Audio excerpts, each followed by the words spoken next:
નમસ્કાર. રાજકોટના વાવડી વિસ્તારમાં ગત રાત્રે બનેલી યુવકની હત્યાના કેસમાં ચોંકાવનારો વળાંક. મોબાઈલ ફોન અને પૈસાની લેવડ દેવડ મુદ્દે મિત્રએ જ મિત્રની હત્યા કરી હોવાનો ખુલાસો થયો. સમગ્ર મામલે એસીપી બીજે ચૌધરીએ નિવેદન આપ્યું. વધુ સમાચાર માટે જોડાયેલા રહો આરપી ગુજરાત ન્યૂઝ રાજકોટ.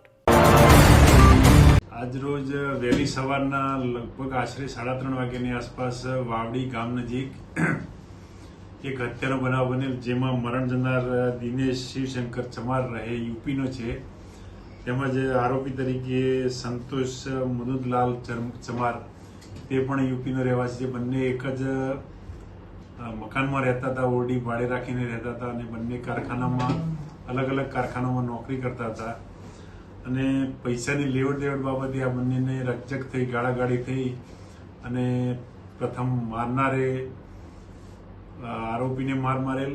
ત્યારબાદ આરોપીએ મરણ જનારના હાથમાંથી છરી ઝૂંટવી લઈ અને હત્યાનો પ્રયત્ન કરીને હત્યા થયેલ.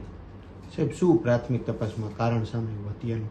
ફક્ત પૈસાની લેવડ 7,000 રૂપિયા જે હાલના આરોપીએ મરણ જનારને 7,000 રૂપિયા આપેલ, તેમજ મોબાઈલ આપેલ, જે મરણ જનાર પરત આપતો ન હોય, જેથી ગાળાગાળી થઈ અને ઝપાઝપી થઈ અને દરમિયાન મરણ જનારે છરીથી આરોપી પર હુમલો કરેલ અને બંનેની ઝપાઝપી દરમિયાન આરોપીને વધારે ઇન્જર થઈ જતા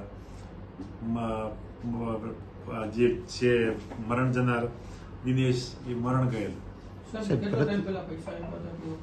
એ કોઈ હજી સ્પષ્ટ નહીં જણાવેલ, પણ ટૂંકમાં એ જણાવે છે કે 7,000 રૂપિયા મેં આપેલા ઉછીના, તે પરત આપતો ન હોય. જેથી સાહેબ પ્રથમ લૂંટ થઈ હોય તેવું એને તરકટ કરી. એ પ્રથમ તે સવારે ગોળ ગોળ અલગ અલગ નિવેદનો આપી રહ્યો હતો, કારણ કે એને કોઈ પણ રીતે એમ કે આમાંથી પોલીસ મને નહીં પકડી શકે, તેમ છતાં પોલીસે પૂરતો પ્રયત્ન કરી અને તેની સાચી કે તેની પાસેથી બહાર કઢાવી અને હાલમાં આ કામે ફરિયાદની કાર્યવાહી ચાલુ છે.